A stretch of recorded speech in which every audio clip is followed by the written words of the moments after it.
Après sa démission déposée le 22 septembre 2025 et annoncée officiellement devant la plénière, le président honoraire de l'Assemblée nationale, l'honorable Vital Kamerhe, a procédé à la cérémonie des remises et reprises avec le premier vice-président Isaac Jean-Claude Tshilombaye le jeudi 25 septembre 2025 au Palais du Peuple. Cette cérémonie solennelle marque le départ définitif de Vital Kamerhe de la tête du bureau de la Chambre basse du Parlement. Conformément au règlement intérieur, la fonction sera désormais assumée par le premier vice-président Isaac Jean-Claude Tshilombaye en attendant l'élection d'un nouveau président par la plénière. Dans son mot des circonstances, l'honorable Vital Kamerhe a souhaité bonne chance à ses collègues députés ainsi qu'au premier vice-président Jean-Claude Tshilombaye, appelé à diriger l'Assemblée nationale durant cette période intérimaire jusqu'à la plénière d'installation de son successeur. Il a confié qu'il partait avec beaucoup de souvenirs de l'ensemble du bureau et a encouragé son successeur à défendre avec fermeté le président de la République, Félix Antoine Tshisekedi Tshilombo, ainsi que les intérêts supérieurs de la nation. Je voulais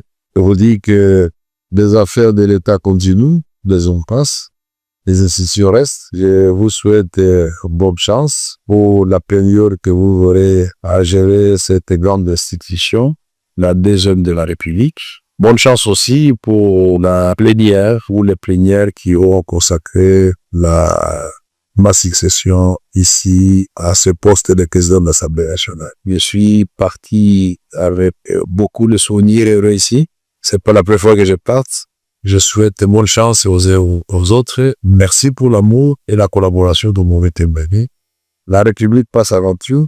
Je vous encourage à continuer à défendre derrière le président de la République, les valeurs de la République, les intérêts de notre peuple qui nous a mandatés ici. Je vous remercie. Je reste à votre disposition. S'il y a un élément à clarifier, on directeur des cabinets est à votre disposition et moi, je peux toujours vous rencontrer pour apporter l'éclairage nécessaire. De son côté, le premier vice-président, désormais président intérimaire de l'Assemblée nationale, a reconnu qu'il garde de très bons souvenirs de sa collaboration avec Vital Kamerhe, qu'il qualifie d'exemplaire et marqué d'une grande expérience parlementaire, et a promis de mener à bon port la haute mission que lui confie les règlements intérieurs de la Chambre basse du Parlement. Dois ici témoigner de cette grande expérience acquise pour avoir travaillé à vos côtés pendant cette longue période qui nous laisse bien évidemment de très bons souvenirs, des échanges sans quoi et surtout d'un travail en sincère collaboration. Vous pouvez être rassurés que, comme souhaité, nous tenterons de mener à bon port la courte mission qui nous est confiée ici par notre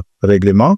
Et que nous verrons toujours que l'image se devait laisser derrière vous par la gestion de cette grande institution très élevée. Derrière la vision du chef de l'État que nous viendrons ensemble pérenniser, je retiens aussi les mots forts que vous avez prononcés à cette occasion pour le travail à battre pour l'intérêt de la République et la sauvegarde de barrières de ce qui nous est commun, c'est ce pays.